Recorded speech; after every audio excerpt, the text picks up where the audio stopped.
Hello, everyone. You are watching the Nomiki Show. I am Nomiki Konst. Hope everybody is safe and healthy and prepared as we enter, a new phase of society.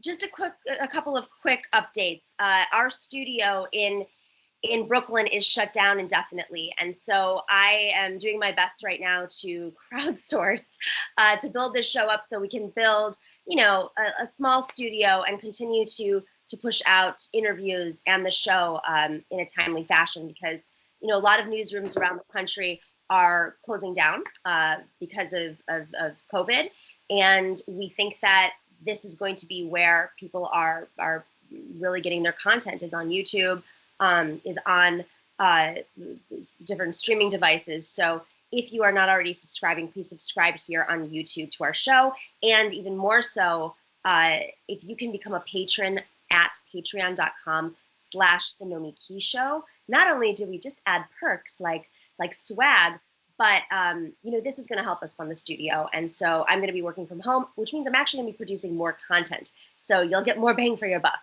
On that note,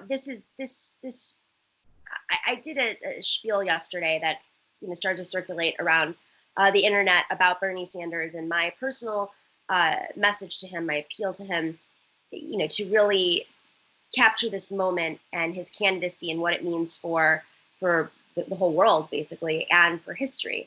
But I, through that, I had a conversation with my good friend Harvey Kaye here, who is a historian. He's a professor of democracy and justice at the University of Wisconsin in Green Bay. And you may know him because he's like the FDR expert. And I thought, this is the guy we got to talk to about what it means to rise to the occasion courageously as a political leader. So Harvey, first off, welcome to the show. Wish we could do this in person as we had planned, but thank God for virtual conferencing for now, at least. Where are we right now? I mean, if you're just from your hot take of the moment, where are we in terms of Bernie's candidacy and this moment? Okay, well, for a start, we came into this candidacy a year ago, and we were already in a crisis. I mean, the nation is clearly in a crisis. And I don't just mean because of Donald Trump. Donald Trump is really a consequence of a long-term crisis in which inequality has just exploded, in which power and wealth is concentrated, in which literally the American promise is in serious jeopardy, not unlike it has been in other critical moments.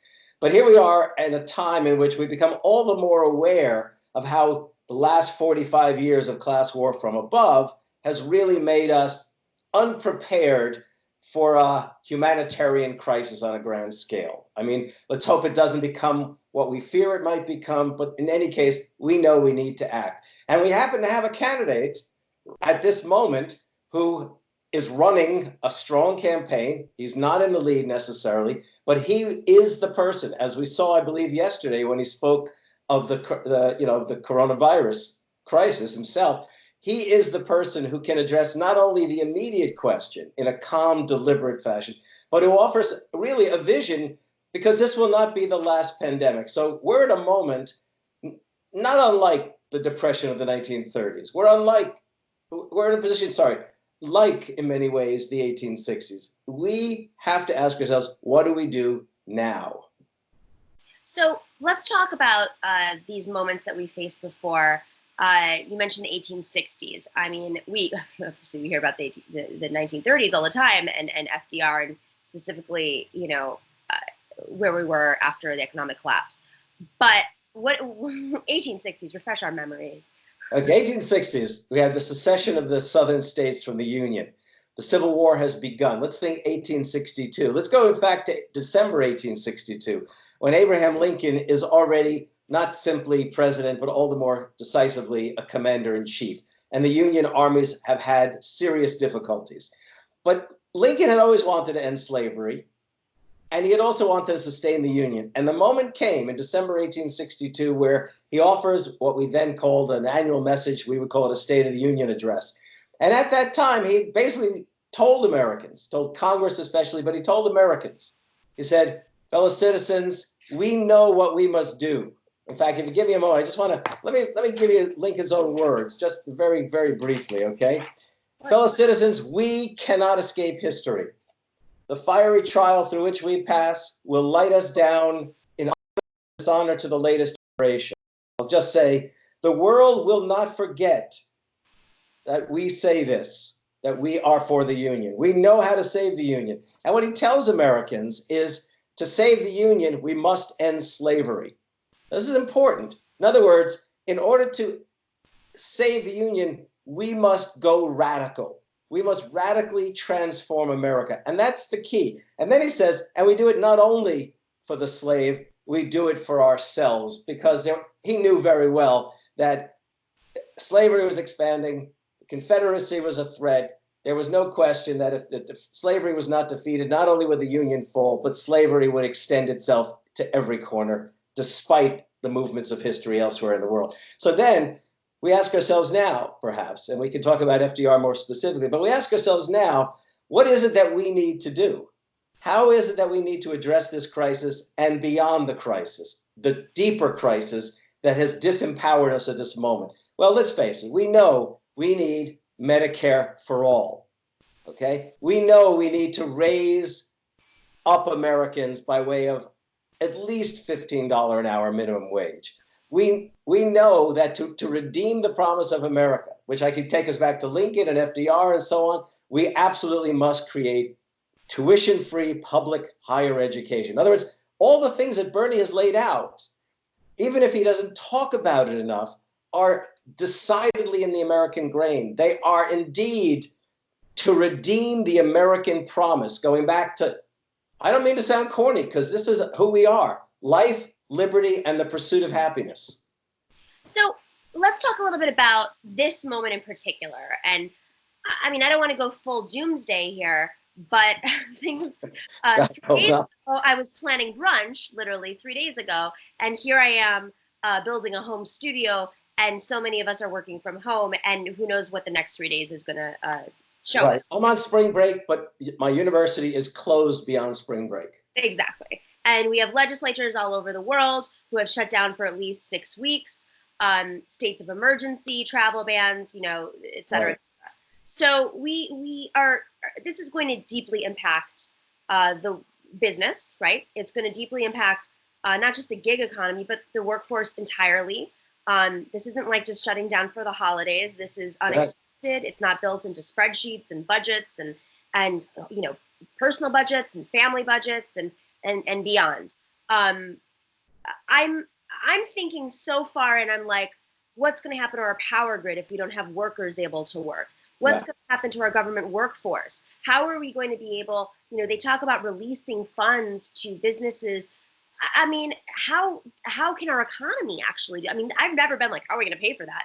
But like, there is a reality to a global shutdown. And what kind of, Medicare for all to me right now, I'm like, I am, of course, for Medicare for all. But I'm like, I don't know if that's going to immediately solve this problem, and if we're equipped to do so immediately. So what kinds, looking back at history, and obviously the New Deal was one of these immediate solutions to a global crisis, really. But what could happen right now, right this very second? What could Bernie Sanders say, okay, this, I even think we're past the point of paid family leave. I mean, I really, yesterday I was like, yes, paid family leave. And now I'm like, what are we going to do to make sure our water supply is protected? Well, in that sense, I think back to a moment of 1941. Franklin Roosevelt went before the nation, and he said, this is the moment where World War II has already begun in the rest of the world. We are not yet directly involved in the war, but he said, the time has come for us to become the arsenal of democracy. And he warned Americans, look, the dictators are not going to tell us when they're going to attack us. But he already had, by the way, intelligence that it was coming, although he actually expected Germany to be the more immediate threat in some ways even than Japan. But the fact is that he laid out what must be necessary to create basically a healthy, he actually then segues at the end, and he talks about, we can't fight a war if we're not prepared to do so. And he lays out a whole series of ideas, and basically lays out the idea that we have to envision a world characterized by the 4 freedoms. And I know this is going to sound too grand, but I promise you I'm coming back to it. Freedom of speech and expression, freedom of worship, freedom from want, and freedom from fear. Now, right now, the biggest problem we have in America is that we have an administration which is literally, by its own behavior, cultivating fear and the possibility of a panic. A voice like Bernie's to come forward and talk about, in one sense, the vision of the future, but also to call upon Americans to demand, by whatever means they can, immediate action along the lines of civilian defense. Because what I was going to say is, it was at that time that FDR is calling for the arsenal of democracy that he also planned the creation of a civilian defense, which, by the way, was headed by Fiorello LaGuardia, the mayor of New York City, and his assistant director or deputy director was Eleanor Roosevelt. And various organizations responded to that call with the idea that we really do need to be prepared, but we also need to be prepared by raising Americans' wherewithal and health and physical stamina. So, for example, we should be setting up, I'm hypothesizing here the possibilities of setting up serious healthcare clinics and enabling hospitals to operate as the central vehicles of these healthcare clinics. There ought to be some kind of mobilization. Don't just tell people to stay home. People staying home, they're going to turn on the TV, they're going to watch this, the bullshit of television. And there's only one source really for the right information, which is probably the CDC. And we know that they've been under siege by this very administration. But a voice like Bernie's to call together, to convene serious congressional folk who basically can then possibly encourage the coordination of action around the country. I'm not calling for an alternative government, okay? But I am saying that voices like Bernie's can truly encourage. I mean, is it Ryan who says we've got the people, right? That's attacking the. Well, that is the case, and but there's a key word here, and that word is solidarity, yes. and we can't emphasize that enough. Okay, I mean, I just think. Sorry, if I can just refer to one more thing to put it in a personal level. So New York City is facing a huge question. Do you close the schools or not? Right. The healthcare crisis says, yes, you do. But then you're literally throwing out all those kids who rely on the childcare that school provides, the learning that school provides, and bluntly, the meals that schools provide, right? So that crisis is immediate. And one can hope that de Blasio is going to figure it out. I'm not in New York City. I'm not his advisor. But similarly, around the country, there ought to be these kinds of directives that are literally issued. And maybe Bernie can call for the simple kinds of directive as well as a visionary kind of directive. I mean, I'm hoping that Bernie can rise to the occasion because this is the moment to do so. He's already got the agenda, you might say. He has the agenda, and I think he needs to be as vocal as possible. I mean, more than just an address or two. I think he should really be crusading and challenging the Trump administration, fighting as much as possible, because this is his movement has always been about the future of the country, and this could not be distilled more than those generational divides in the last exit polls, yeah. But also of this moment. I mean, climate. It's so crazy. I'm like, climate was the biggest crisis, and now we're sitting here looking at this. And I think what a lot of folks are concerned about is, okay, yes, we have this pandemic, right? Something that needs to be contained. I mean, some reports have said that 70% of Germany is already infected with COVID, and they're expecting 65% of the United States. Okay, yes, true. And of course, it affects the most vulnerable people in our communities. And that is why they want to rapidly contain it by shutting down business as usual. But then the consequences of that, which could, I mean, I worked in Puerto Rico after the storm, and so this just weighs heavily on my mind, right? Having spent 8 months filming there and talking to families of all backgrounds, different parts of Puerto Rico, and the long-term consequences of the storm, the operations that were funds that weren't released, food and goods that were not released, but then also just business shutting down. Yeah. And a perfect example would be there's a bartender I knew, because I would go to the bar every night. You gotta do what you gotta do. No, reality. There's a bartender I knew who said to me that he had lost 35 pounds in 6 weeks living in San Juan. And this is a young, healthy guy who was living off of beans and rice Yeah. from cans. And because, in some cases boiled, because, San Juan was a little bit better than other parts of, definitely better than other parts of the island. And so, there are consequences, of course, like there's no food supply. Food notoriously was difficulty delivering food. This is just to a contained island. Yeah. I don't understand. Okay, so there's got to be a point where containing it is more of a risk to society, right? Than because of the way that business is being shut down. Yeah. Than business as usual. Because if we're already going to be having, if they're already expecting 65% to be infected, Yeah. then at what point do we say just go back into business? And also on top of it, we need to have the cure or whatever it is. Yeah. Well, I mean, I'll just mention to people that I'm in that critical age group. So I turned 70 last year. So I'm not eager to go out into crowds, and I'm not eager to engage unless I can be provided with the mask, unless I can be equipped. Right. But apparently young people, and I don't mean to put this on the shoulders of young people, but these are the very people who want to mobilize for Bernie, and this might well be an opportunity. But maybe young people, okay. I mean, we've got to figure out how to screen people and then enable people to become involved. And that's the whole idea of civilian defense. It's not that you hunker down in a bunker. The idea is you actually you get engaged and you enable other people who might be less able to become engaged. This is the moment where we create an emergency Peace Corps, or we create an emergency Vista.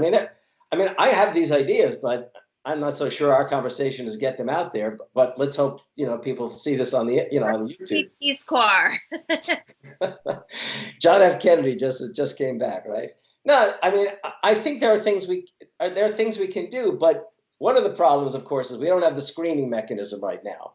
Okay, but it's also the case that young people may well just be a case of the flu for them. I can't speak because I'm not a medical doctor and I don't know enough, but we can prioritize, and by prioritizing, it also means enabling. Yeah, I'm sure young people are probably eager to do something. They don't want to sit home, and who knows if the bars will be open anyhow, right? I mean, sorry, I don't mean to joke about it. I'll be clear. The bar didn't open up until 2 months later. So that was only in San Juan. I'm not trying to be flippant about what happened, but yeah, look. I mean, again, I think there are ways to mobilize. Look, this may be an opportunity for groups that have been under siege for 40 years to start making their presence felt again. Like labor unions, right? Okay, unionists, right? I mean, they're still there. We're still there. I'm a union member. I mean, there are various kinds of organizations, left, right, and center, that if they want to show their look, I mean, FDR once redefined patriotism. He actually was at a war memorial in October 1936 in St. Louis in the 36 campaign and dedicating a World War I memorial. And he said, true patriotism is creating a society where basically exploitation and oppression doesn't exist, where more Americans get to enjoy what America is about than ever before. And this is, let's redefine patriotism as other generations have. So we have, several months until the election, regardless of what happens with the primary. Okay. Yeah. Trump is feeling tremendous pressure as we're sitting here. I will just announce this because this is going to go up pretty soon. That what is it that he just said? President Trump is expected to declare a national emergency, a move that would give him more authority to use $40 billion of disaster relief funds. Is this just about what is the disaster? Like, where does this go? Where do you, when you say set up an emergency Peace Corps and mobilizing young people and unionists, what do they do? Like, what do they do? Okay, so for example, if a national emergency is declared, you're going to see a run on shopping, on food stores. It's already happening. I couldn't today. Right. Yeah, I know. I haven't been to the food store today. Wisconsin's we have yet to see a number. We've got a limited number of cases, but we know it's coming. I mean, there are ways of literally, it's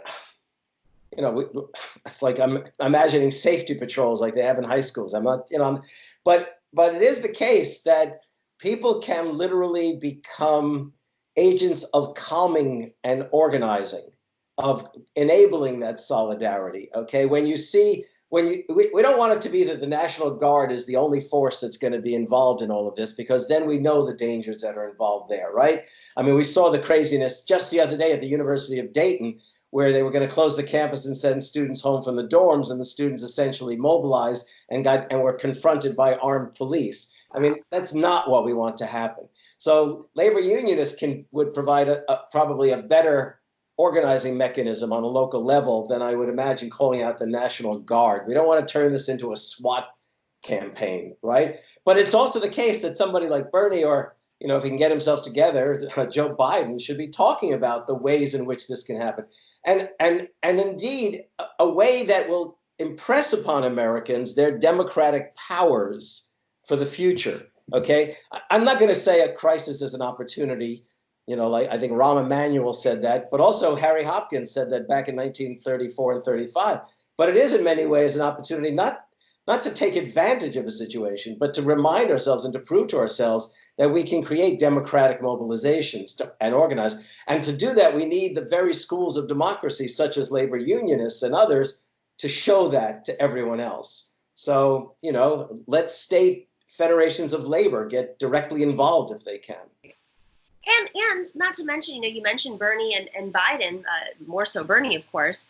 He has this mobilized group of volunteers, and I don't know how much money is left on hand with his campaign, but I mean, there is an opportunity to shift the campaign into something that is organizing on the ground with, in partnership with these unionists and people who have been trained to do so. Right. Can I just say that there's a debate Sunday night. Yeah. So that was my next question. Where do we go? Over and over again, I have, I think you've heard me. I'm filled with anxiety about these things, and I actually end up often walking away from the debate angrier with Bernie than anybody else. Everybody else acted as I expect them to act, like neoliberal politicians, right? Rallying around the idea of we can't afford Medicare for all. Well, what kind of bullshit is that? Okay. But those are the ones where Bernie could have risen to the occasion, stepped forth, and made it very clear that this is the party of Franklin Roosevelt. And in that sense, we mobilize. We mobilize for a New Deal. We mobilize for, he created the Works Progress Administration when the Depression was not ending as they had hoped. I mean, there are things to be done. So I would urge Bernie to not fall into the debate mode. I would urge Bernie to take charge of the debate and literally think that he's not talking to Joe or to any moderator, that he's talking to the American people, and sound like a leader. We have nothing to fear but fear itself. And what Roosevelt was saying is we should not fear each other. Okay? We should not do the kind of thing that Jimmy Carter did when he was president, literally turning people into anxious-ridden neighbors. Okay, like put on your sweater and basically make sure your fellow citizen isn't getting in the gas lines and stuff. No, turning people against each other. Turn people in favor of each other. The slogan, not me, us, should be the continuing byword in this. And Bernie should take charge on Sunday night, make Joe defer to him on this, and make clear but in doing so, build into it the vision of the Medicare for all, of the Economic Bill of Rights, of what America is supposed to be. That's what I would do. I think you're 100% correct. I mean, this is what people are calling for, and maybe he just needs to sit and meditate on this for a second, because often, I mean, this is where I'm sure history, I would love to get your perspective on this, but, we don't ask who our leaders are. And sometimes they might not even know who they are in these moments and their power. And I think, Bernie has been fighting, he does seem to operate well in fighter mode, but he's always been the challenger, and he's been the challenger since he began his career, and a very lonely challenger on the left who's been pure to his principles and his ideologies. But I think both you and I would agree that the campaign shifted away from the core message and was trying too hard to expand beyond the base, but lost the base. Yes.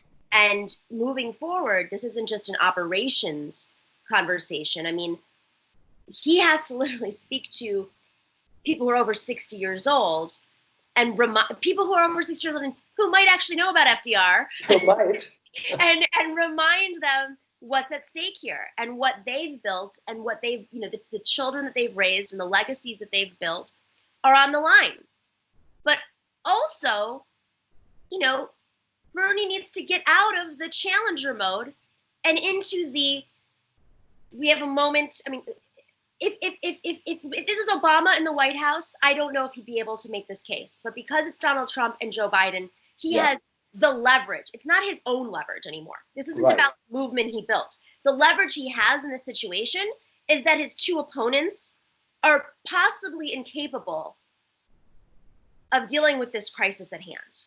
It's guaranteed that Trump does not know how to do it other than some kind of excuse the expression, fascist fashion. That's right. And Joe Biden, I do not see Joe Biden accomplishing this. Basically, I mean, there are moments where he gets real coherence, but we need somebody it isn't just a matter of coherence right now, which Bernie has not lost a beat on that, despite the heart attack.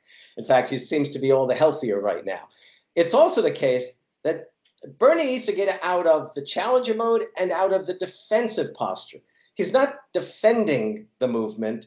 He's literally trying to turn the movement into America. Right. And that's what he has to articulate on Sunday, that you may not know it, all of you, but you're a part of this movement because you too believe in who we are and what we are capable of. That's what he's got to turn. I'm sorry, I want to write his speeches and I don't get a chance to. So. I mean, at this point, it's really, it's down to him. This is what I said in my spiel last night was completely unscripted. I didn't know what I was going to say in my opening of my show. And I just felt, listen, this is my personal Hail Mary. And I think anything that I can do to influence the message, just as you are, we are trying our best. Everybody's trying their best, but it really does come down to Bernie Sanders understanding this is beyond Senate politics. I see you pulling something up here. What do you I don't know if people will be able to see this. Put it up a little bit and a little bit to your left. There you go.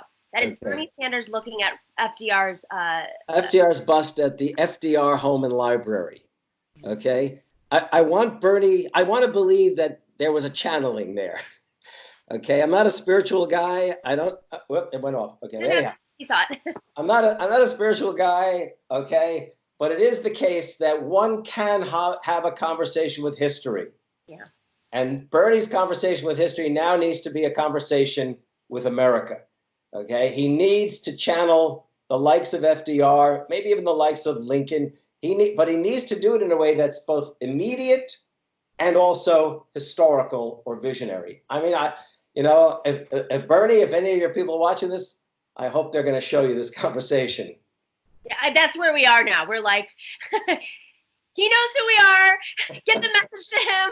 Jane, are you listening? I mean, we love you. We wouldn't be doing this if we didn't feel like it was. I mean, I just want to end with one thing. I think sometimes campaigns, especially second time around, will fall into fear mode, groupthink mode. They become more operationalized and sometimes they lose a little bit of that zest that they had the first time around, and for a lot of reasons, exhaustion, staffing changes, political. But I think a lot of folks were critical of some of the strategies that I don't think they were Bernie strategies. Who knows? It could just been operations. The messaging maybe overcorrecting from last time around, and as a result, a lot of people were talking on the outside and not necessarily speaking up and to the campaign about this, or if so, maybe not in the right channel, through the right channels. And I feel like this happened so quickly that all of us just went into lockstep and said, time to shake it up. Yeah. Hopefully. Yeah. Well, there were those 2 weeks where I think we all started to fantasize victory. Okay. Now keep this in mind. This is an incredible political opportunity, even if there was no crisis. What we see a president who is literally losing it. I'm recalling, little did we know at the time, Nixon's paranoid moments. Mm. This is where Trump is. He's in a paranoid state. No one has access to him but his most immediate folks. They are in trouble. Now, as a consequence, the Democratic candidate in November can win, which was not clear before, but can win. Yeah. And this is the moment for Bernie Sanders, whether he wins or not the nomination, to redirect the psyche, the mindset, reclaiming that promise. That's what's at stake this Sunday night, by the way. Not just Bernie's campaign, which, by the way, could literally transform America if we could push it far enough, but literally the degree to which the horizon becomes ours instead of theirs. And why I wanted to have this conversation with you. Historically speaking, political campaigns, moments in history, things have shifted because of a moment like this. And this is one of those moments. Like, let's not fool ourselves. The stock market, whatever, I mean, if anything, it just signals where the economy is going, was at its weakest point yesterday since 1987. And the biggest drop since 1987. Right. We are seeing something that we have never dealt with. And campaigns shift based on like personal scandals. This is something that, if done properly, look at Joe Biden jumped 30 points in the polls just from one win that we all knew he was going to win. Yes. Endorsements and 30 seconds of sounding like a leader on a debate. That's right. Bernie Sanders was made for this moment. We just want you to deliver. This is the Hail Mary, but it's the Hail Mary that could save millions of lives. And I you know what, that would have been before this because of your foreign policy and the social security nets that you want to strengthen, right? Right. Beyond that, you know, I feel desperate making this cry, but I think that we all are feeling this right now, and I want him to feel it. So, you know, I just want to, again, not to fall back into a historian's moment, but I want people to understand, I really want people to understand that when Franklin Roosevelt entered office in 1933, he had already made a promise to Frances Perkins, who was his industrial commissioner in New York State, that if she came to Washington with him as Secretary of Labor, that they would pursue Social Security. And the promise was made was not only to provide what we then called, well, not I wasn't alive, but the old age pension model of Social Security. It was to include national health care. And by the way, in 1944, when Franklin Roosevelt said, the time has come, we've come to accept the idea of a second Bill of Rights, the time has come to really act upon the idea of an economic Bill of Rights, which would have included national health care, true economic security for Americans. He didn't do it because of his promise alone to Frances Perkins. He did it because they had done surveys that showed him that 85% of Americans wanted what we would today call Medicare for all, what they then called national health care or universal health care. So look, this is in the American grain, Bernie, okay? Remind people of that. I know you adore Scandinavia. We all adore Scandinavia. But don't haunt Americans with the idea that they do it and we don't. Remind them that most of what they all do originated as an idea here. That's right. That's what it's about. That's right. Sorry. Scandinavia doesn't register with me. The other thing, just to close this out, because we're just throwing it all out there right now. Yeah, right. Scandinavia does not register with most people. Most people have not been to Scandinavia. It's why I also think the Venezuela argument doesn't work against you. Most people don't understand what that means. Cuba worked because so many people were hiding under desks in panic. Yeah. Cuba was representative of fear. So that's why that worked, you know, 5, 6 decades ago, 7 decades ago. Where are we now? Long time ago.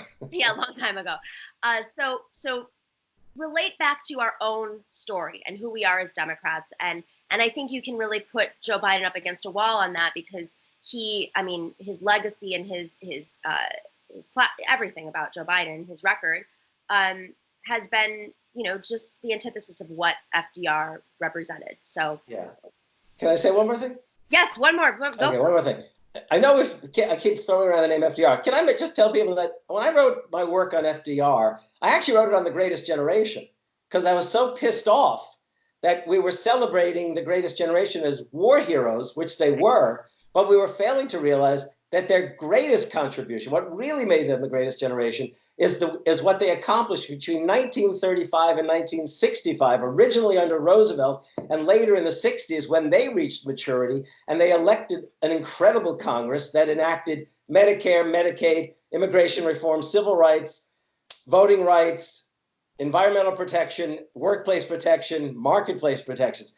We're the children and the grandchildren and the youngest who may be watching, the great-grandchildren, but we are their children, and we are capable of doing everything that they were capable of doing, or they failed, and you don't want to fail them.